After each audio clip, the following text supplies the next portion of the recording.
Hi there, this is Bibi, and as always, I'm passing by to share super easy card making techniques that will help you to enjoy transforming a white piece of cardstock into something like this. So I'm going to use here Doves in Flight layering die set by Altenew. These dies have a keyhole system that will allow you to identify the pieces because the dies will be numbered and there is a shape cut into each piece that will allow you also to align the pieces. So as you see there is a bunch of dies. You don't know what is what, you need to. And the first thing I do is to grab a piece of cardstock. I'm going to use Morning Frost cardstock by Altenew, and I'm going to cut this sheet of paper in half. Then I'm going to use one of those pieces to place as many dies as I can to run them through the die cutting machine in one go. We also need some pink pieces that I cut out of this cardstock color, and that was it. So once this is done, you need to classify the pieces just by checking which kind of keyhole they have. In this case, this one has an arrow, and next to that keyhole shape, there is also a number. So you see there clearly a number 1, and other pieces has the number 2, 3, 4, and so on. So the next thing I do is to place them in that order. 1, 2, 3, 4, 5, 6. In this case, this one has 7 pieces. The next thing we are going to do is to glue and layer the pieces. So we are going to glue the piece number 2 over the piece number 1, and we are going to be using very little glue. We don't want the piece to look super flat. We want the edges of each piece to have some air between them so that the image will look a lot nicer. Then you will do the same with the next pieces.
There are some pieces that doesn't have a keyhole or a number. Those are finishing pieces, like this little feet here and also the top of the head. So those are the doves. Now let me show you how I made the background. This is my Altenew sticky mat, and this is a piece of Nina Solar Crest 110 pounds smooth cardstock, and I'm going to grab a light ink color.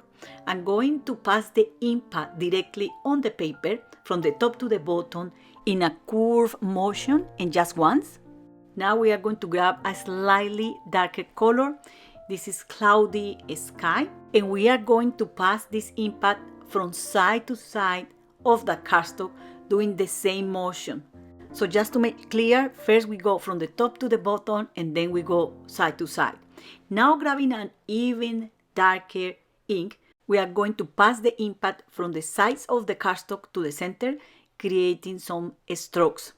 And that's one of the first steps to create the background. Now we are going to grab an embossing folder with lots of texture.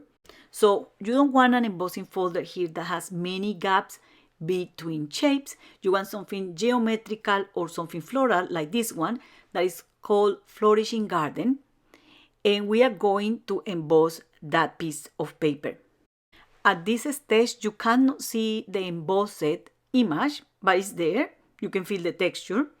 So what we are going to do is to grab an even darker ink shade from the same color family always, and we are going to rub this over the raised areas of the embossed panel. Just as simple as that. You can also use white ink, gold ink, but I really like the look and feel of this. It looks like, I don't know how to explain it, like a maybe wallpaper, and it has a really lovely texture like fabric. And in some areas you might need to press down the pad a little bit more to be able to rescue that embossed image. So something that can look like a hot mess can look this pretty, and it's perfect for a background. Now I made another dove. I die cut all the pieces out of white cardstock. I glue them together, and then I apply ink over the edges of that die cut. You know that when you pass the brush over the die cut, just like an embossed image, all the raised areas will get more ink. So that also gives you a nice look and feel, and it also offers you color coordination with other elements of your project. Now I'm going to color some floral and leafy die cuts that I made using this die set here that is called Lovely Floral Hat, also by Altenew. And I die cut all the elements out of white cardstock, and I'm going to add colors using inks.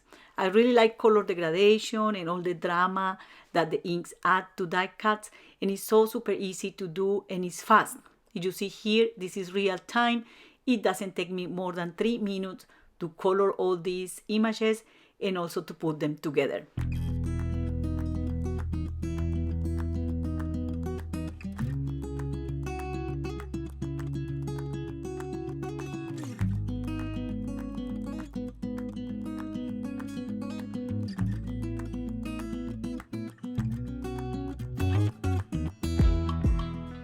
So that's how using dies and embossing folder and inks has completely transformed white pieces of cardstock into this.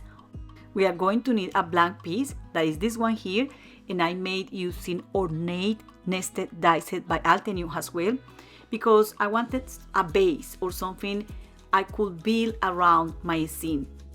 Usually when I use embossing folders, I like to use dimensional foam pads to adhere anything over, because the raised areas are irregular.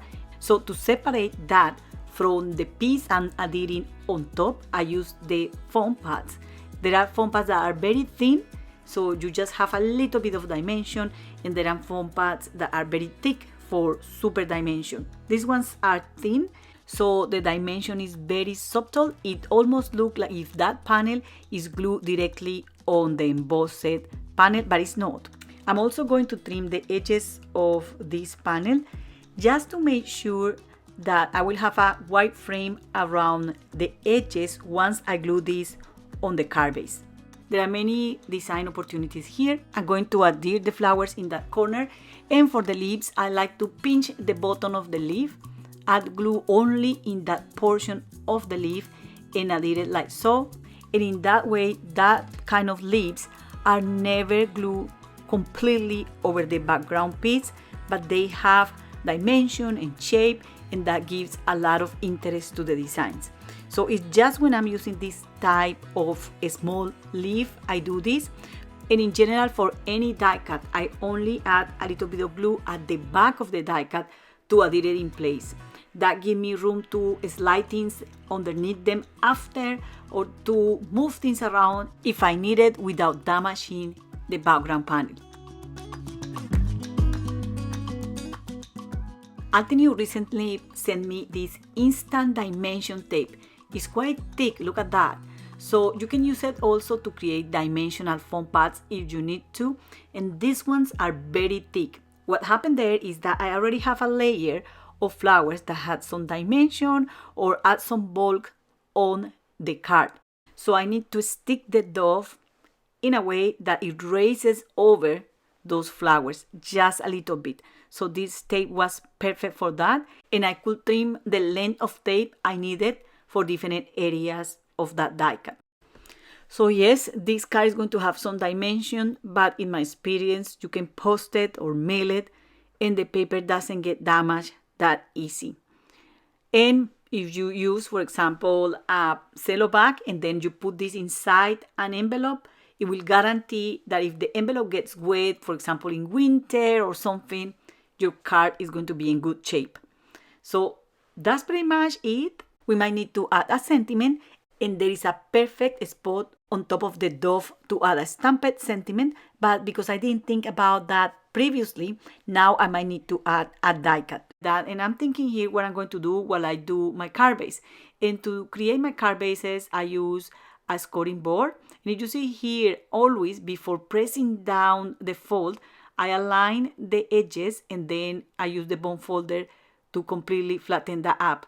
Making card bases is super easy. This is a 5.5 inches by 4.25 inches card base. And when I'm gluing this on top, you can see the white edge around that. I really like that, but you can also create a panel that is the same size and completely cover the card base. To adhere embossed panels to card bases, I use liquid glue, and I use very little because if you add lots of glue behind the panel, especially near the edges, when you press this down onto your card base, that glue is going to squeeze out or smear towards the sides, and that doesn't look nice. And I'm still thinking about the sentiment that could be very beautiful if I stamp it here, but I'm going to add a die cut word as I did for this card here. And for this card, I also applied a little bit of the new relief paste over the raised areas of the embossed panel using my fingertips. This is completely optional. I'm going to do that here just to show you how I did it. Of course, I did that before adding all the elements together. So you just grab a little bit of that on your fingertips and just rub it over the cardstock, and that's it. You can also apply this over die cuts. The sky's the limit. There are 7 colors, and I hope to be able to share ideas and inspiration and also about the different colors in a video very soon. For now, I'm going to finish this card just by adding those die cut sentiments. I die cut the words out of gold mirror cardstock, and the backing panel was made using navy blue cardstock. And because this word is quite long, these branches here seems to be in the middle of the way. So I'm going to stick this here and I'm going to move things around. And because of the way I glue things to my cards, I can do that. As I explained before, I don't completely glue everything in place. I just add a little bit of glue at the end of the die cuts, allowing them to have some movement, and that also allow me to do this. No recipient of a card will pull things out, and if you want to make sure that everything is secure and in place, once you finish your projects, then you can add more glue if that makes you happy. But that's all for today. I hope you enjoyed this video. Let me know in the comments what part of the process you like the most. Check the links in the video description for more information and supply list. Do not forget to like, subscribe, and share, and visit my blog for more ideas and inspiration. Thank you very much for watching, and happy crafting. Bye!